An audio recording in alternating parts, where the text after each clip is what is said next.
Good morning, my dear students. Myself Mukund Bhardwaj from Divine Public School. आज के 10th class के video का topic हमारा है functions of commercial bank. However इस चैप्टर में करेंसी एंड फाइनेंशियल इंस्टीट्यूशंस में हम काफ़ी कुछ करेंसी के बारे में पढ़ चुके हैं, समझ चुके हैं। साथ ही साथ हमने institutional and non institutional sources of credit के बारे में समझा। इंस्टीट्यूशनल सोर्सेज के बारे में हमने ये जाना कि किस तरीके से इंस्टीट्यूशंस जो होते हैं फाइनेंशियल सेक्टर के वो इंटरमीडिएटरी का रोल प्ले करते हैं, अर्थात बैंकिंग के तौर पे किस तरीके से वो एक तरफ हमने एग्जांपल में देखा था कि वो इंसान जिसको पैसे की ज़रूरत है और दूसरी तरफ वो इंसान जो कहीं ना कहीं जिसके पास एक्स्ट्रा पैसा है, सेविंग का पैसा है। जिसके पास सेविंग का पैसा होता है वो बैंक में डिपॉजिट करता है ताकि उसे रेट ऑफ इंटरेस्ट भी मिलता रहे, उसके पैसे की वैल्यू लगातार बढ़ती रहे, प्लस उसका पैसा सेफ रहे। और वहीं उसी पैसे से जो इंटरमीडिएटरी के तौर पे बैंक्स होते हैं वो उस पैसे को रोटेट करते हैं, मोबिलाइज करते हैं, जिसके माध्यम से जिन लोगों को पैसे की रिक्वायरमेंट होती है, चाहे वो बिजनेस के लिए हो, एग्रीकल्चर के लिए हो, अर्थात लोन के तौर पे जिसको भी पैसे की रिक्वायरमेंट होती है वो उनकी रिक्वायरमेंट्स को फुलफिल करते हैं। आज हम एग्जैक्टली देखने वाले हैं फंक्शंस ऑफ कमर्शियल बैंक। इसके पिछले वाले वीडियो में हमने देखा था कि इनका रोल क्या होता है, जहाँ पे हमने ये समझा कि कमर्शियल बैंक एक किसी भी इकोनॉमी में किस तरह का रोल प्ले करता है। रोल प्ले करने के सेंस में क्या देखा हमने वहाँ पे कि किस तरीके से इसकी कार्यप्रणाली होती है और ये किस तरह से एक इकोनॉमी को बेनिफिट पहुँचाता है, बेनिफिशियल होता है इकोनॉमी के लिए। आज के वीडियो में हम देखेंगे फंक्शंस ऑफ कमर्शियल बैंक की कमर्शियल बैंक एग्जैक्टली क्या क्या करता है। तो इसका जो पहला फंक्शन है that is accepting deposits. Accepting deposit, deposit का मतलब होता है जमा, ठीक है, इसको हम लोग जमा कहते हैं। अब जमा इन द सेंस व्हाट, आज सपोज कीजिए आप हैं, मैं हूं, आपके पापा हैं, कुछ भी जो वो इकोनॉमिक एक्टिविटी करते हैं जिसके माध्यम से कुछ पैसा वो कमाते हैं अपना लिवलीहुड चलाने के लिए, अपना घर परिवार चलाने के लिए। इस दौरान जो भी उनके एक्सपेंसेस होते हैं मंथली, चाहे वो दूध का बिल हो, सब्जी का हो, राशन पानी का खर्चा हो, बच्चों की स्कूल की फीस हो, मेडिकल एक्सपेंसेस हो, ये तमाम खर्चा करने के बाद अगर तो उनके पास कुछ पैसा बचता है तो वो उसे क्या करते हैं, बैंक में डिपॉजिट कर देते हैं। या दूसरे एक और एग्जांपल ले लेते हैं हम लोग, जितने भी वो लोग हैं जो सैलरीड एम्प्लॉयज़ हैं जिनको मासिक वेतन मिला करता है, ये लोग क्या करते हैं, भाई सैलरी अकाउंट भाई whatever the amount is, it doesn't matter, 10,000 है, 20,000 है, 15 है, वाट एवर जो भी अमाउंट है, तो उसमें से जितनी रिक्वायरमेंट होती है उनको अपने डेली के जो एक्सपेंसेस हैं या मंथली एक्सपेंसेस हैं उसके लिए वो वहाँ से विड्रॉ कर लेते हैं, अर्थात निकाल लेते हैं, बाकी का पैसा बैंक में छोड़ देते हैं। क्यों? क्योंकि हाथ में पैसा रहेगा तो खर्च होने की संभावना ज़्यादा रहती है। साथ ही साथ एक चीज़ ये भी है कि पैसा पॉकेट में है, गिर सकता है, खो सकता है, चोरी हो सकता है, घर से भी चोरी हो सकता है, लेकिन बैंक में अगर है आपका पैसा तो वो न सिर्फ सेफ है बल्कि उसके ऊपर आपको रिटर्न्स भी मिल रहे हैं, अर्थात आपको उस पर रेट ऑफ इंटरेस्ट के तौर पे ब्याज भी मिल रहा है जो आपको आगे आने वाले वक्त में इन्फ्लेशन से लड़ने में मदद करता है। अर्थात बैंक जो आपको रेट ऑफ इंटरेस्ट प्रोवाइड कराता है उससे आपके करेंसी की वैल्यू धीरे धीरे करके बढ़ती चली जाती है, जिससे महंगाई जो बढ़ रही है उसी रेशो में या उसके आसपास के रेशो में जिस तरीके से आपका जो करेंसी है उसका भी वैल्यू बढ़ता जाता है, क्योंकि रेट ऑफ इंटरेस्ट जो आपको मिल रहा है वो आपके प्रिंसिपल अमाउंट में ऐड होता चला जाता है। तो एक्सेप्टिंग डिपॉजिट के तौर पे यहाँ पे हमारे पास 3 ऑप्शंस हैं। कौन कौन से ऑप्शन है? सबसे पहला तो सेविंग बैंक अकाउंट, जो आमतौर पे मिडिल क्लास लोगों का होता है, जिसमें कि जो भी कुछ हमारी कमाई है उसमें से जो बचत का कुछ हिस्सा है वो हम बैंक में डिपॉजिट कर देते हैं। बैंक में डिपॉजिट करने के फ़ायदे कि वहाँ से हमें कुछ ब्याज मिलता है ताकि हम आने वाले वक्त में जिस तरीके से महंगाई बढ़ रही है या जिस तरीके से इन्फ्लेशन जा रहा है तो उसको कॉप अप कर सके, उससे मीटअप कर सके हमारा जो अमाउंट है वो, ठीक है।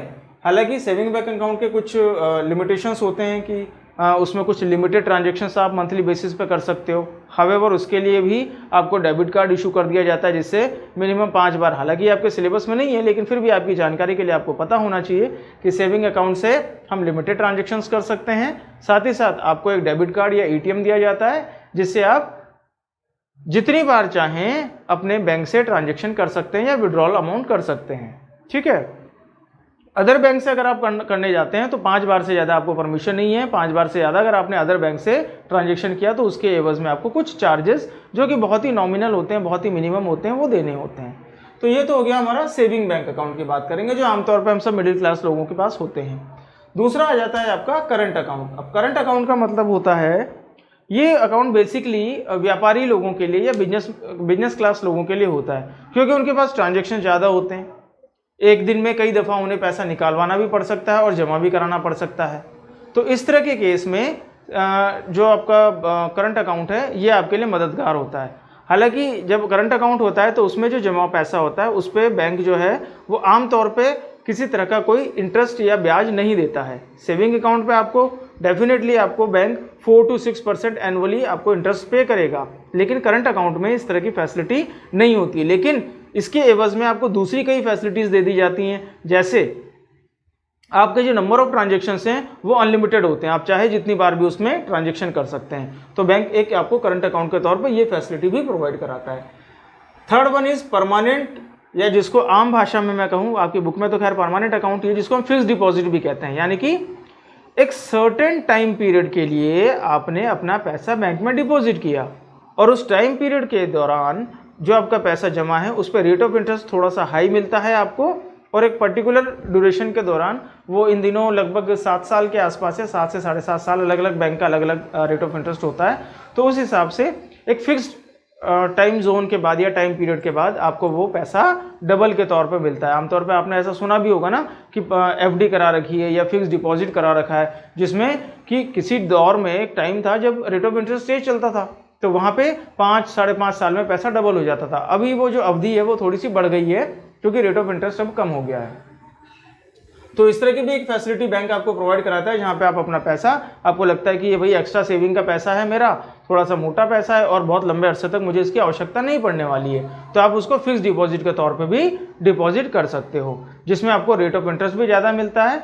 और कहीं ना कहीं ये भी एक सेविंग का एक अच्छा तरीका है कि कम उम्र में अगर मैंने कर दिया, तो जब मुझे ऐसा लगता है भाई आज मेरा बच्चा है 7th या 8th में पढ़ता है, मैंने उसके लिए एफडी कर दिया, एंड देन आफ्टर 5 या 6 साल के बाद जब वो अपना 10th या 12th कंप्लीट कर चुका होगा, तो वहाँ पे मुझे उसको कॉलेज में भेजने के लिए बड़े पैसे की या ज़्यादा पैसे की आवश्यकता पड़ेगी, तो मैं उस टाइम पे एफडी का जो अमाउंट है उसको उसमें यूज़ कर लूँगा। या बच्चों की शादी के लिए, लोग अपने मकान बनाने के लिए भी इस तरह के अरेंजमेंट्स करते हैं। तो this kind of arrangement is known as fixed deposit और you can say permanent deposits. ठीक है, तो मैं उम्मीद करता हूँ ये जो टॉपिक है ये भी आपको समझ में आ गया होगा। अब हम बात करेंगे सेकंड फंक्शन की। फंक्शन ऑफ कमर्शियल बैंक के तौर पे सेकंड फंक्शन है प्रोवाइडिंग लोन। अब यहाँ पे क्योंकि डिपॉजिट की बात कर रहे हैं तो लोन अगेन अपने आप में एक बहुत बड़ा फंक्शन होता है बैंक्स का। देखिए, इसको हम पहले भी कई दफ़ा समझ चुके हैं इसी चैप्टर में, कई वीडियोज़ में, लेकिन अभी आज किस तरीके से इसको समझेंगे थोड़ा सा गौर कीजिएगा। Providing loans mean what? बहुत सारे ऐसे लोग हैं जिनके पास डेली की अर्निंग या मंथली अर्निंग में कुछ पैसा बचत का जमा हो जाता है, जिसे वो बैंक में डिपॉजिट करते हैं। तो इट मीन्स बैंक के पास एक बहुत ही ह्यूज अमाउंट, क्योंकि नंबर ऑफ अकाउंट्स वहाँ पे बहुत सारे होते हैं, तो इस तरीके से एक ह्यूज अमाउंट उनके पास जमा हो जाता है। अब उसी में से एक सिचुएशन क्या बन के आती है हमारे पास कि ऐसे भी बहुत सारे लोग हैं जिनको पैसे की आवश्यकता पड़ती है, जिनको लोन की आवश्यकता पड़ती है, चाहे वो अपना बिजनेस डालने के लिए हो, पर्सनल लोन हो, कार खरीदने के लिए हो, अपना बिजनेस बढ़ाने के लिए हो, इंफ्रास्ट्रक्चर मकान वगैरह के लिए हो। तो तमाम अलग अलग रिक्वायरमेंट्स के हिसाब से लोगों को पैसे की आवश्यकता पड़ती है। तो बैंक उनको वो पैसा कहाँ से प्रोवाइड कराता है? इन्हीं जो रेगुलर उनके पास जो कस्टमर्स हैं, जिनके सेविंग अकाउंट्स या एफडीज जिनके पड़े हुए हैं हमारे पास या बैंक के पास, तो इस केस में क्या होता है कि बैंक के पास जो भी पैसा होता है उसका हार्डली 20 to 25% ही ऐसा अमाउंट होता है जो डेली रोटेशन में उनके काम आ जाता है या उनके कस्टमर्स को रिक्वायरमेंट होती है। रेस्ट ऑफ द मनी है जो मोर देन 80% के आसपास या 70% के आसपास होता है, उसको बैंक इन्वेस्ट करता है। सबसे ज़्यादा इन्वेस्टमेंट कहाँ होता है? तो एक बहुत बड़ा इन्वेस्टमेंट जो बैंक का होता है अपने पैसे का या अपने डिपॉजिट्स का, वो होता है लोन के तौर पे। क्यों? क्योंकि थोड़ा सा एक फिगर समझिएगा, 4 to 6% का जो अमाउंट है या जो इंटरेस्ट है वो सेविंग पे दिया जाता है, 4 to 6%। लेकिन जब हम लोन लेते हैं तो बैंक हमसे 11% से लेकर 22-23% तक रेट ऑफ इंटरेस्ट चार्ज करता है। तो इस दोनों के बीच का जो मार्जिन है वो बैंक का प्रॉफिट होता है। बात समझ में आ रही है? तो दूसरा जो काम है बैंक का वो प्रोवाइडिंग लोन्स, मतलब कि जिससे पैसा लिया उनको तो रेट ऑफ इंटरेस्ट कम देना है इनको, लेकिन बैंक के खुद के भी काफ़ी खर्चे होते हैं, जैसे स्टाफ, बिल्डिंग का किराया, एसी, कंप्यूटर्स और तमाम दुनिया भर के खर्चे जो होते हैं उनके, उसको कॉप अप कैसे करेंगे, उसको मीटअप कैसे करेंगे वो लोग। तो उसके लिए ब्याज की जो दर होती है लोन पे ज़्यादा होती है और सेविंग्स पे कम होती है। इस दोनों के जो बीच का जो डिफरेंस है उसी से बैंक अपने खुद के पर्सनल एक्सपेंसेस निकालता है। तो बैंक का एक काम हो गया प्रोवाइडिंग लोन। अब लोन भी कई अलग अलग चीज़ों के लिए दिए जाता है, जैसे एग्रीकल्चर के लिए किसान को लोन चाहिए होता है, खेती के टाइम पे बीज खरीदना है, फर्टिलाइजर खरीदना है, ट्रैक्टर लेना है या दूसरे एग्रीकल्चरल इनपुट्स या इक्विपमेंट्स लेने हैं, उनके लिए बैंक इनको लोन प्रोवाइड कराता है, जो कि रेट ऑफ इंटरेस्ट भी जिसका काफ़ी कम होता है। बहुत बड़ा डिफरेंस है, 11 to 22%। अलग अलग चीज़ों में रेट ऑफ इंटरेस्ट अलग अलग होता है। तो एग्रीकल्चर के लिए लोन प्रोवाइड कराता है बैंक। इसके अलावा इंडस्ट्रीज़ के लिए, इंडस्ट्रीज़ में मशीनरी की रिक्वायरमेंट हो सकती है ट्रांसपोर्ट के तौर पे, ट्रक की, बसेस की या और कुछ ही दूसरी रिक्वायरमेंट हो सकती है। कोई बड़ा सेटअप लगाना है, लैंड खरीदनी है या बिल्डिंग परचेज करना है, फर्नीचर लेना है, उसके लिए भी बैंक आपको लोन प्रोवाइड कराता है। And next is business. किसी भी तरह का कोई भी बिजनेस आपने सेटअप किया है, उसके लिए पैसे की आपके पास शॉर्टेज है, तो बैंक आपको बिजनेस करने के लिए भी लोन देता है। हालांकि कुछ उनकी टर्म्स एंड कंडीशंस होती हैं, पेपर वर्क होता है, जो कि हम ऑलरेडी एक जो मैंने आपको वीडियो डाला था जिसमें हमने कंपेयर किया था या डिफरेंस हमने मेंशन किया था कि difference between institutional and non institutional loan. तो वो वाला जो टॉपिक है मैं पहले भी कह चुका हूँ, बहुत इंपॉर्टेंट टॉपिक है इस चैप्टर का। तो थोड़ा सा आप उसको एक बार और रिवाइज कर लीजिएगा आज का मेरा वीडियो देखने के पहले। तो इंडस्ट्रीज के लिए बैंक लोन प्रोवाइड कराता है, इसके अलावा बिजनेस के लिए भी लोन प्रोवाइड कराता है। अब अदर्स में देखेंगे हम, तो यहाँ पे एक टर्म मैंने यूज किया है बैंक ओवरड्राफ्ट। हाउएवर इसका डेफिनेशन भी आपकी बुक में दिया हुआ है, लेकिन इसको मोटे तौर पे थोड़ा सा हम समझ लेते हैं। बैंक ओवरड्राफ्ट में एक ऐसी फैसिलिटी होती है कि आप बैंक से, ये एक तरह का शॉर्ट टर्म लोन होता है। अब बैंक ओवरड्राफ्ट को कैसे समझेंगे आप, कोई एक व्यापारी है, उसके आए दिन ट्रांजेक्शन्स होते रहते हैं, काफ़ी पैसा आता भी है और काफ़ी पैसा जाता भी है। अब उसने सपोज कीजिए किसी पार्टी को चेक दे रखे हैं और उसको ये उम्मीद है कि मेरे जो कुछ चेक मैंने लगा रखे हैं वो भी क्लियर होंगे तो मेरे अकाउंट में पैसा बराबर बना रहेगा। पर किसी वजह से उसका चेक क्लियर नहीं हो पाया और उसके अकाउंट में पैसा कम है, लेकिन चेक उसके अकाउंट में ज़्यादा पेश हो गए। अर्थात अकाउंट में बैलेंस सपोज कीजिए उसके पास 1 लाख है और उसने जो चेक दे रखे थे वो उसने 4 लाख के चेक बांट रखे थे, वो इस भरोसे कि मेरे पास किसी एक थर्ड पार्टी से पेमेंट आने वाला है, जब तक ये चेक आएगा बैंक में तब तक वो मेरा पेमेंट क्लियर हो चुका होगा तो ये भी क्लियर हो जाएगा।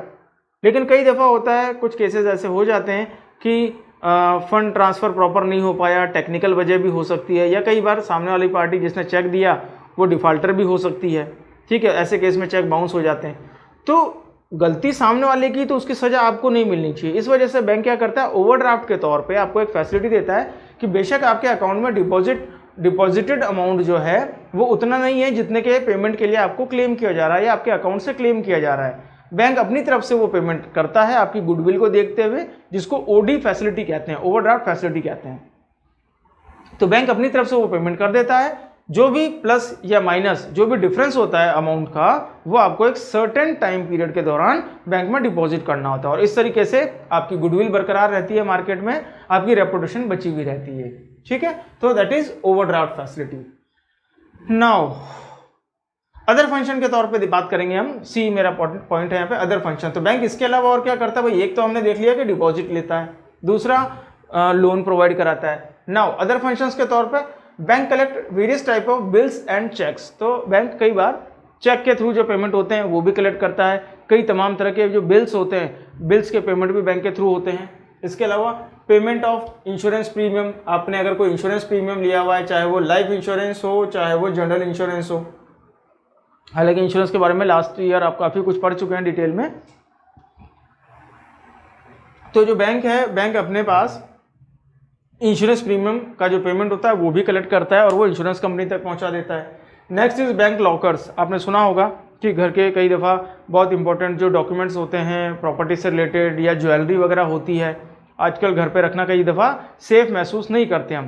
क्यों? क्योंकि वो रॉबरी हो सकती है, कोई चोर चुरा सकता है या इस तरह की दिक्कतें हो जाती है कई बार। तो ऐसे केस में बैंक में लॉकर फैसिलिटी अवेलेबल होती है, जहाँ पे आप अपने ज़रूरी दस्तावेज, कागजात, डॉक्यूमेंट्स और साथ ही साथ जो भी महंगी आभूषण हैं, महंगी चीज़ें हैं घर की, जो एक लॉकर में आ सकती हैं, कहने का मतलब, तो वो तमाम चीज़ों के लिए भी बैंक लॉकर की फैसिलिटी बैंक प्रोवाइड कराता है।